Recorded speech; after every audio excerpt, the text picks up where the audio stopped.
Have you ever noticed how a little kid can pick up a new language and it just seems to happen like magic? Meanwhile, for adults, it can feel like this endless uphill battle with grammar rules. It's a fascinating puzzle, right?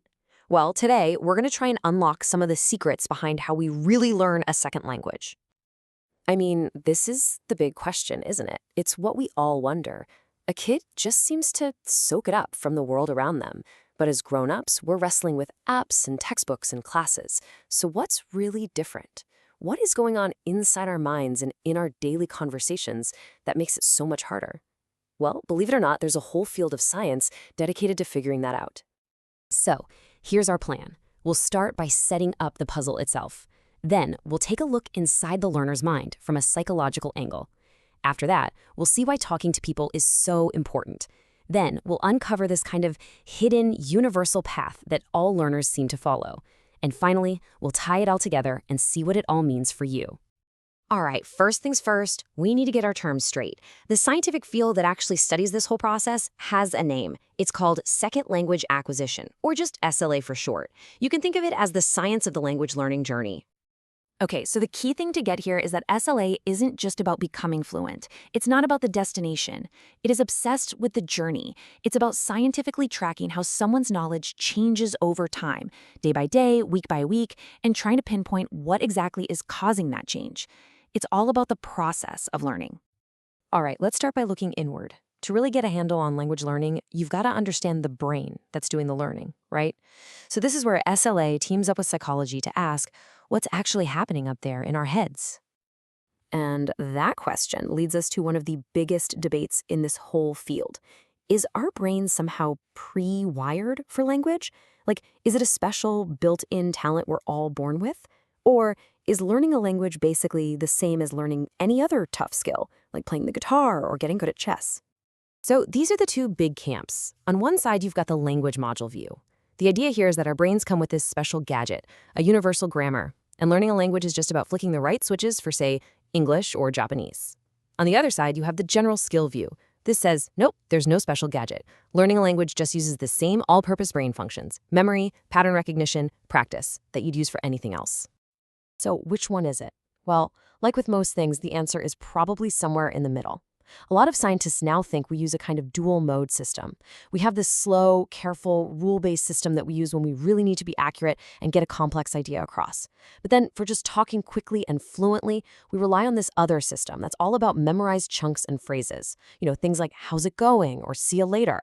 We're constantly jumping between the two.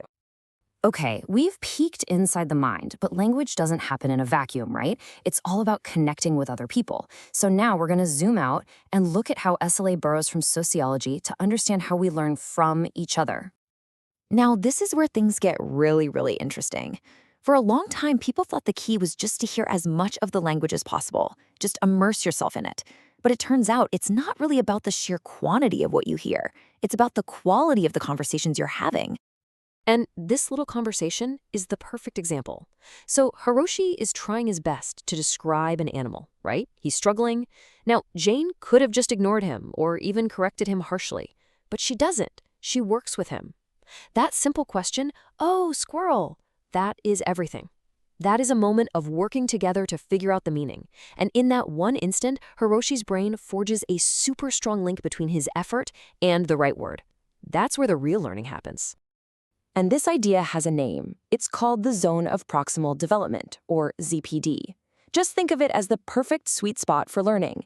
It's that space where you're trying to do something that's just a little bit too hard for you to do alone, but with a little help from someone else, you can nail it. That's the moment of breakthrough, and it almost always happens when we're collaborating with someone. Okay, now we're moving on to what might be the most shocking discovery in the entire field of SLA. And for this, we're looking at things through a developmental lens. What if I told you that your journey of learning a new language, well, it's not as unique as you think. In fact, it's surprisingly predictable. No, really, it's true. After decades of research, scientists have found that pretty much all learners of a language, it doesn't matter what your first language is, tend to learn certain grammar rules in a very specific, fixed order. It's like there's a hidden roadmap that we all have to follow, and you can't just skip ahead. So let's take saying no in English. It's wild, but we all seem to follow these 4 stages. We start simple, no plus a verb, like no coming. Then we discover the word don't, and we use it as a single chunk for everything, even when it's wrong, like I don't coming. Only after that do we start to figure out other forms, like is not. And finally, way down the road, we truly master how to use don't correctly. The main takeaway here is you can't push someone from step 1 to step 4. Their brain just isn't there yet. And we see the exact same kind of thing with asking questions. It's a predictable ladder you have to climb. You start with just one word and a rising tone. Cookie? Then you use a whole sentence, but just make it sound like a question. You have a cookie? Then you learn to stick the what or where at the front. And only at the very end do you get that really tricky word flipping thing, the inversion, like in where is the cookie? It's a universal path. So we've got the psychological view of what's in our head, the sociological view of talking to people, and this developmental view of the universal roadmap. What happens when you mash them all together? What does this actually mean for you, the person trying to learn a language? Well, this table really brings it all home. Real, effective language learning isn't just about one of these things. It's about the constant dance between all 3. It's what's happening in your brain, who you're talking with, and where your brain is on that natural learning path. All 3 of these forces are working together to shape how you learn. And that really leads us to the most important conclusion of all. There is no single magic bullet. There's no one perfect app or one perfect class that's going to solve everything. And why is that? Because a good learning strategy has to embrace this complexity. It means you need to do focused practice, but you also need to get out there and have real, messy conversations. And maybe most importantly, it means you have to be patient with yourself and trust that your brain is following its own natural and non-negotiable timeline. So I'll just leave you with this final thought. Now that you know about this incredible dance between your mind, your conversations, and that universal roadmap, how might that change the way you approach learning? Maybe you'll seek out more partners to talk with, or maybe you'll just be a little kinder to yourself when you make one of those early stage mistakes. It's a lot to think about, right?